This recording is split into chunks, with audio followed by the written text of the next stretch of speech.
নবী সাল্লাল্লাহু আলাইহি সাল্লামের চাচা আবু তালেব মনে মনে অনেক কিছু জানতো। বাতিজা হক, নবী সাল্লাল্লাহু আলাইহি সাল্লাম সত্য, তারপরে আরো অনেক জিনিস তার জানা ছিল যেগুলো তার লেখনীতে, তার কবিতায় বোঝা যায়। আবু তালেবের দীর্ঘ ৮১ লাইনের কবিতা আছে নবী সাল্লাল্লাহু আলাইহি সাল্লামের প্রশংসা।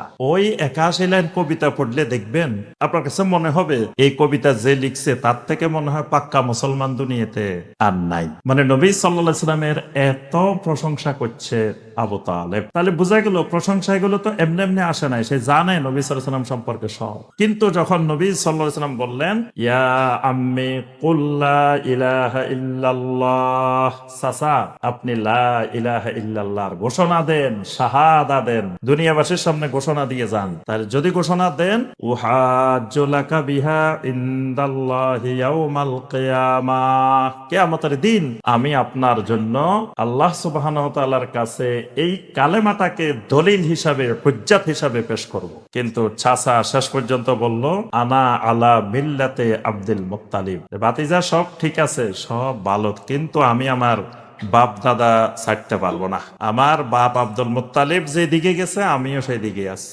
ফাকাদ মাতা কাফেরা, সকল আকীদার কিতাবে লেখা আছে এই ঘোষণা দেওয়ার কারণে সে কাফের অবস্থায় মৃত্যুবরণ করছে। তাহলে বোঝা গেল মনে অনেক কিছু জানে, বুঝে, কিন্তু শাহাদা না দিলে, ঘোষণা না দিলে মুসলমান হওয়া, মুসলিম হওয়া যায় না। এই জন্য ইসলামের ১ নম্বর রকম শাহাদা।